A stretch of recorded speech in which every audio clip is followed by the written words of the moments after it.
Bienvenue. Dans cette nouvelle partie, on va ajouter quelques fonctionnalités à notre jeu. La première chose à faire, c'est qu'on va ajouter une animation pour le déplacement ou le mouvement de chat.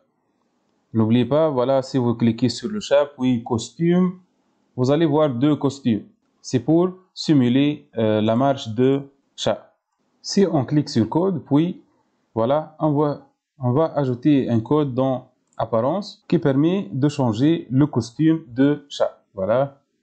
Ici, vous avez basculé sur le costume et on choisit le costume. Non, on ne va pas utiliser ça. On va toujours changer vers le costume suivant. Costume suivant. Si je teste, voilà. Voilà. Vous allez voir les mouvements de pied en bas. Voilà. Une autre chose à faire, on clique sur la scène. Voilà, on peut ajouter un code pour la scène. Juste, on va ajouter un son qui sera joué tout au long de notre jeu. Voilà, événement. Quand le drapeau vert est cliqué, le son commence si on clique sur le drapeau vert dès qu'on commence le jeu. Dans son, ajouter un son. Par exemple, cliquez sur boucle ici.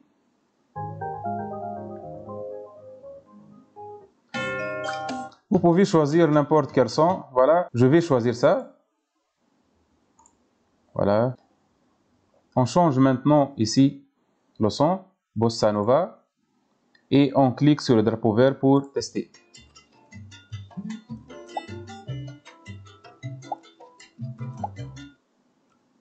Voilà, le son est arrêté puisqu'on n'a pas répété le son. Donc on ajoute CTRL puis répéter indéfiniment. Voilà.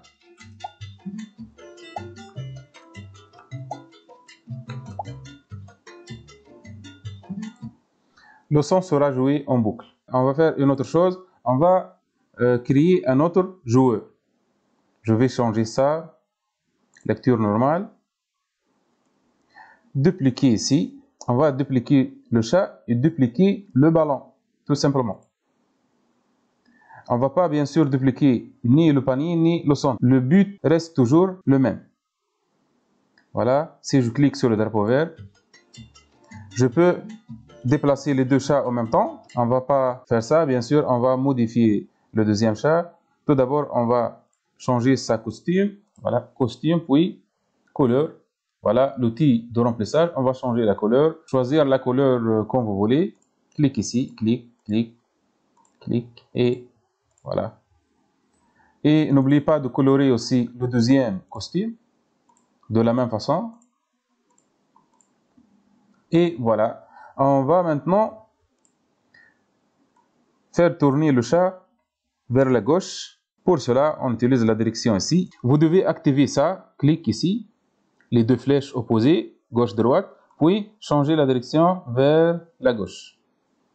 Ou, vous pouvez écrire directement moins 90. Voilà. Si je teste maintenant. Les deux chats fonctionnent avec les mêmes boutons. Je vais changer les touches ici. Pour aller à droite, on va utiliser la touche D. Et pour aller à gauche, on va utiliser par exemple la touche Q de clavier. Voilà, si je teste, voilà, Q en avant, D en arrière. Bien sûr, ici, on ne va pas changer la variable Y pose, puisque la variable Y pose, voilà, c'est une variable qui change selon le temps en cours. C'est pour cela, lors de création de variables, on a choisi pour ce sprite uniquement. C'est-à-dire, lorsqu'on copie le code vers un autre sprite, la variable YPose maintenant appartient au temps en question. Voilà pour l'autre le temps. Si j'affiche la variable, voilà, YPose, je vous écris ici chat. C'est pas chat2. Je vais changer les noms.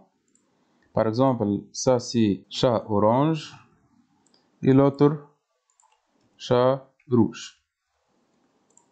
Voilà, une variable pour chaque temps et pourtant on n'a pas créé une autre variable pour le chat rouge. Bien sûr, on va changer le bouton d'aller vers le haut. On va choisir Z pour le chat rouge.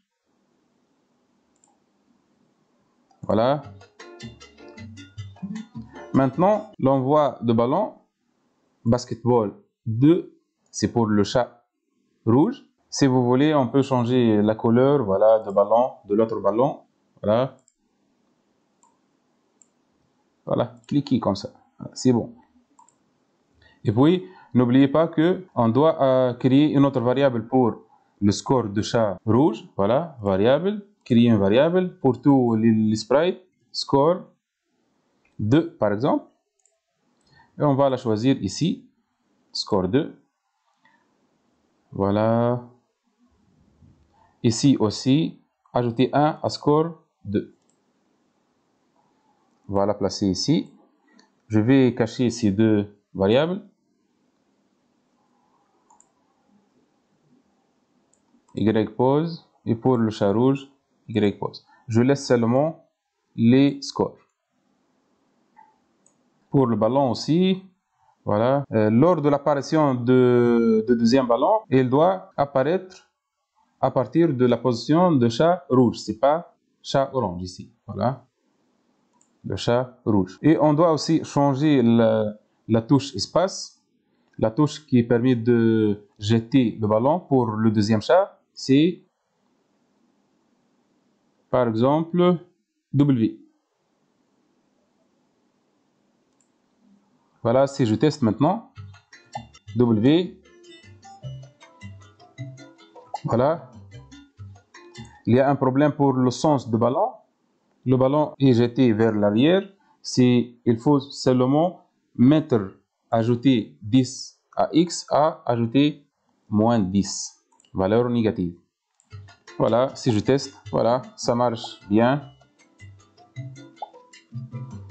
C'est bon. Je vais supprimer ça, puis ajouter le son de goal si on marque un but. Donc ici, voilà.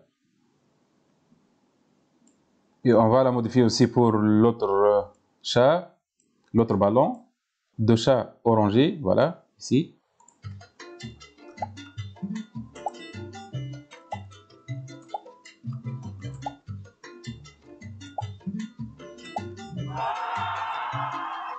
Voilà, ça fonctionne bien. Maintenant, on va ajouter un code pour tricher, cheat codes, comme on a fait avec le jeu de labyrinthe. Je veux retourner ici, arrêter le mouvement de panier pendant quelques secondes si l'utilisateur ou le joueur appuie sur un bouton. Par exemple, le bouton sera T.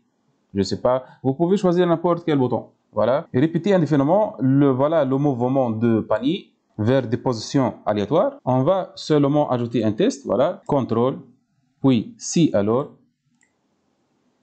touche espace pressé, on va changer espace par T. Si le joueur appuie sur la touche T, on va arrêter un peu le déplacement ou le mouvement de panier. Donc contrôle, on va ajouter attendre une seconde. On va mettre par exemple 5 secondes. Si je teste maintenant, clique sur le drapeau vert. J'appuie sur la touche T maintenant. Voilà, le panier est arrêté pendant 5 secondes. Voilà, stop. Maintenant, je vais enregistrer le travail. Fichier sauvegarder sur votre ordinateur. On va choisir un autre nom, basket V2, version 2. Enregistrer et on a terminé. Merci.